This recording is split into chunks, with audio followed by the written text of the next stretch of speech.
외교관을 추방해요. 절반 정도는 정보 요원이 해외 정보가 제일 많아요. 해외에 나가는 게 좋아서. 정치 중립 제일 중요한 것이 국가 정보원인데 홍보 때만 되면 어디 캠프가 그냥 난리 난다. 국가정보원 직무 중에 국내 파트는 이제 없어졌고 이제 북한 파트나 방첩 파트 그렇게 나눠지는데 그중에 해외 정보 파트가 있거든요. 그 나라 대사관에 가서 지금 외교관인 것처럼 하고 정보 수집을 해요. 이건 우리나라만 그런 게 아니라 전 세계 모든 나라가 그렇게 합니다. 그러니까 우리나라에 있는 대사관에 있는 직원을 보게 되면 그것도 절반 정도 그 나라 정보요. 그러니까 누구나 하는 정보에 하는 활동 중에 하나인데 그 사람들은 당연히 대외적으로는 외교관 신분을 갖고 가기 때문에 외교관이 받는 거의 모든 혜택은 다 받아요. 비행기에 있는 좌석도 시작해서 가게 되면 주택비라든지 애들 교육비나 그런 거 다 받습니다. 그러니까 외교관이 받는 거의 모든 혜택은 그대로 받는 것이 해외 정보의 특징이다 정도만 알아두시면 될 것 같아요. 그다음에 외교관들은 걸리면 이 외교관이면 처벌을 받지 않고 우리나라 들어올 수 있지만 그런 분들은 정말 목숨을 걸고 하는 그래서 국가정보원 가게 되면 별이 열 몇 개 있다고 하잖아요. 그게 다 그렇게 활동하다가 특히 북한 사람들 많이 암살당하거나 죽음을 당한 사람들의 별의 개수예요. 말 그대로 목숨 걸고 일하는 사람들도 국가정보원 직원도 많이 있다는 정도는 알아두시면 좋을 것 같습니다.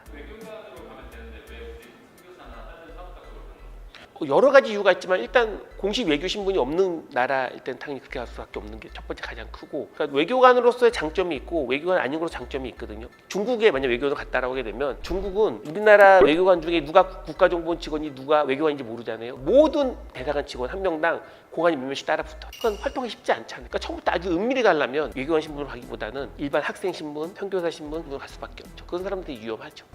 제가 외교관 관련된 것도 할 얘기가 되게 많은데 오늘 두 가지만 말해볼게요. 하나는 최근 우크라이나 사태 보시면 어떤 일이 있죠, 요즘? 각 나라에서 러시아를 제재하기 위한 다양한 활동이 있는데 그 중에 대표적인 게 외교관을 추방해요. 외교관 신분으로서 정보 활동을 하기 때문에 추방한다. 그런 이유를 대고 추방을 해요. 그래서 추방된 인원을 보게 되면 전체 외교관 중에 절반, 때로는 절반 이상을 그렇게 해서 추방을 합니다. 뭘 말하냐면 보통 외교관으로 가는 사람 중에 절반 정도는 정보 요원이에요. 그 사람들은 정보 수집 활동을 합니다. 어느 나라든 다 대사관 다 그렇게 활동을 하거든요. 근데 이게 평상시 아무런 문제가 없을 때는 다 용인해요. 별 문제 없는 건데 이렇게 충돌이 있거나 전쟁이 일어나가지고 뭔가 제재를 할 때는 외교관 신분으로서 외교 활동을 하는 게 아니라 정보 요원인데 몰래 외교관 활동하는 사람들을 추방하는 거다. 그렇게 여러분들은 알아두시면 좋을 것 같습니다. 또 하나 실제 국가정보원 입사하는 사람들이 보통 가장 하고 싶어하는 직무가 뭐냐 그러게 되면 선호도로 보게 되면 해외 정보가 제일 많아요. 왜 그럴까요? 해외에 나가는 게 좋아서 외교관 신분으로 해외에 나가는 게 좋아서 가장 많이 선호를 해요. 그런데 사실 그거는 양면이 있어요. 그러니까 외교관 신분으로 하게 되면 외교관 혜택이 워낙 많기 때문에 여러 가지 좋은 점이 많이 있죠. 그런데 국가정보원 요원이 많은 위험한 일을 한다는 얘기로 알려졌는데 그 위험한 일 중에서 보통의 직무, 예를 들어 국내에서 활동하고 있는 방첩이나 북한 쪽 사람들이 위험할까요? 별로 위험하지는 않아요. 우리나라가 워낙 치안이 잘 돼 있기 때문에. 근데 대부분 해외에서 근무하는 사람들이 위험할 확률이 훨씬 더 크거든요. 그러니까 그게 되게 좋아 보이지만 어느 정도 위험도를 안고 일하는 것이고 특히 남북한이 완전히 극한으로 충돌될 때는 정말 위험합니다. 국정원에 있는 별이 있잖아요. 음지에서 일하다가 사고나 여러 가지 사건에 의해서 목숨을 잃으신 분들의 개수라는 건 알려져 있죠. 그 별은 대부분 해외에서 근무하다가 돌아가신 분들이 거의 대부분입니다.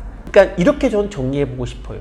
그러니까 국정원 직원이 뭐 어디 직무가 위험하고 어디 직무가 위험하지 않고 그렇게 말하는 건 의미가 없고 최소한 국가정보원에서 근무하겠다는 사람들은 국가를 위해서 나 자신도 희생할 수 있다라고 하는 기본 마인드가 필요하다. 그리고 우리나라에서 사는 다양한 공무원이나 다양한 직무 중에서 국가정보원은 위험도로 보게 되면 꽤 높은 편에 속하는 직업이다 정도만 생각해 두시면 좋을 것 같습니다.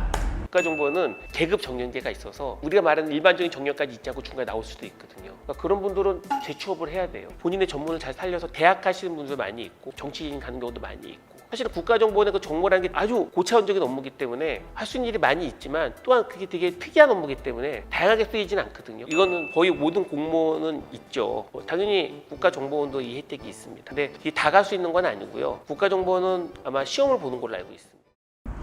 정년보장 얘기를 하면서 뭐 재취업 얘기를 했는데 이건 내가 좋은 것만 얘기했거든요. 사실 안 좋은 이면의 내용이 하나 있어요. 무슨 말이냐면 언제부터 대통령 선거철 되게 되면 국정원 직원들끼리 야 너 무슨 캠프에 안 가니? 야 무슨 캠프에 안 가니? 그런 내용이 돈다고 합니다. 그거 정치적인 거죠. 근데 국정원은 정치적이면 안 됩니다. 정치 중립을 정확히 지켜야 돼요. 왜? 정보를 다루는 데니까 그 정보가 정치적으로 쓰이게 되면 당연히 불법으로 갈 수밖에 없어요. 그런 것도 하면 절대 안 되기 때문에 정치 중립이 제일 중요한 것이 국가정보원의 정보 요원인데 선거 때만 되면 어디 캠프 가냐 어디 캠프 가냐 난리 난다는 거죠. 이게 얼마나 큰 문제인지는 여러분들이 잘 생각해 볼 필요는 있습니다. 그러니까 국정원이 국내 파트를 없애고 국내 정치에 개입하지 않겠다라고 선언을 아무리 하고 직무를 아무리 막아놓는다 하더라도 선거 때 되게 되면 퇴직해가지고 각 프로 다 가게 되면 그거 사실은 의미가 없어지거든요. 그러니까 국정원 직원은 1차적으로 그 사람들이 가지고 있는 마인드적인 걸 다시 재정립하는 게 훨씬 더 중요하다고 할 수가 있습니다. 물론 제도적으로 변화시켜도 중요하다고 하겠지만 명확하게 오직 국가만을 위해서 충성을 하고 정권이 누가 오든 간에 항상 중립을 지킨다고 하는 그 마인드를 강하게 가져갈 필요가 있는 그런 직무가 또한 국가정보원 요원의 직무라고 할 수가 있습니다.